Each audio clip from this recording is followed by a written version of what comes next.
Hello, welcome to a Battlefield 4 Advanced Helicopter tutorial. This follows on from a basic and intermediate video that I did some time ago.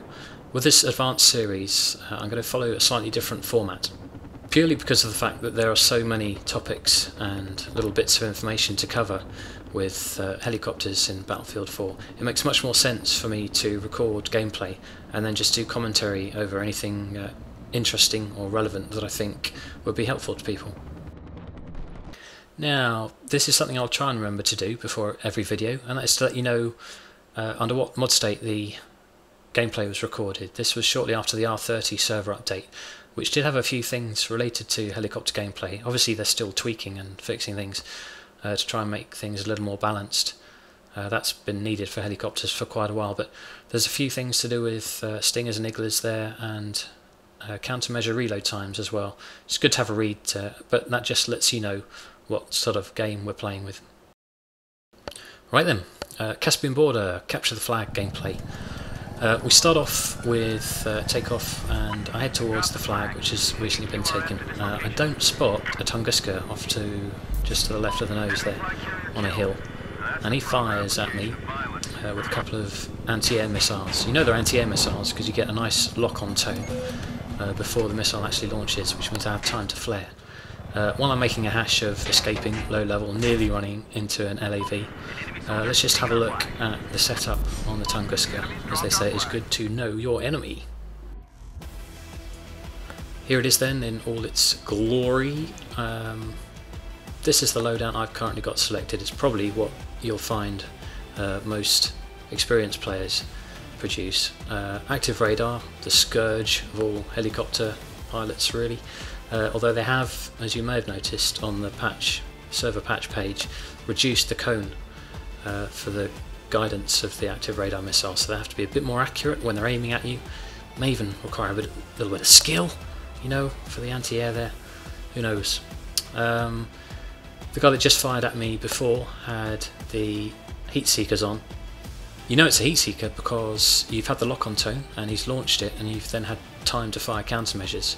Obviously with active radar that gets launched straight away without needing a lock-on. By the time you do get the lock-on tone, it's already airborne and it's probably very close to you, so you don't get time to do much of anything. Another loadout option there worth mentioning is the countermeasures, active protection.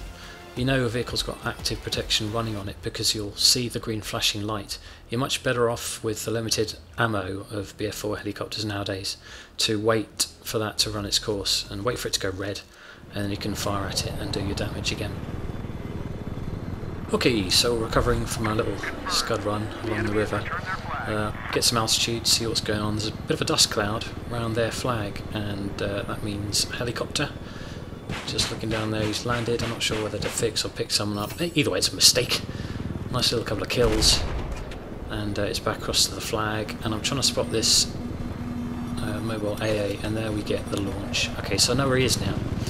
Duck down low. Obviously every map has its own topography, its own features, terrain or buildings that you can use to hide behind. In this case there's a nice long wall running along the length of Caspian border. So I'm on the right side of it for that. I'm going to land, take on some repairs because it's hardcore mode, which I normally play, to be honest. That's a whole different video of hardcore versus normal mode, but essentially I normally play hardcore, a little bit of a polish, and back up into the air. Now fortunately in this instance my little friendo Dave over there is in a tank. I've told him where the mobile anti-air is, and he's engaging that.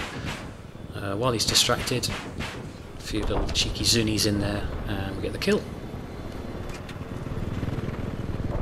Next up is a tank just crossing the river there, which I start to engage just as I get a gunner spawned in on me. I'm not actually talking to this gunner, and that's a whole topic in itself, but you're much more effective if you can talk to each other. I was really hoping he was going to kill that engineer that jumped out to fix the tank, but he didn't. So as I come back around, it's time to fire some rockets in, but he engages his active protection, which you can see there, causes the explosions to sort of balloon in front of it. So we've got to wait for that to time out. The red flashing light signified that it had done, and back in there with the rockets, and a nice little kill on that. This lock-on obviously means some sort of anti-air. It's a helicopter, I didn't know that at the time. I thought perhaps it was a Stinger, which is why I've gone low. Just turn around and see what it is. I see the helicopter, and we back up, get some altitude. The gunner's firing at it. Luckily, gets a nice little kill on the pilot, which leaves the gunner in the front seat who bails out instead of switching seats, which he probably could have done, but that's us getting the kill at the end of that. The key really to general survivability is just to keep moving. Obviously we're looking for targets, looking for things to shoot and kill, but just keep moving and don't get too low, just to avoid RPG and tank shell kills. And you can generally get away with most things, unless of course, boom, instant lock, instant hit, and my gunner has freaked out and jumped out, which is great. Man, that's annoying. So anyway, I'm on my own and heading back up here below the level of the wall to keep out of his line of sight, and it's time to get some more repairs on the go. Obviously that little experience was enough to make me want to leave this particular squad, and it's time to create my own squad so that Dave can spawn directly to the helicopter.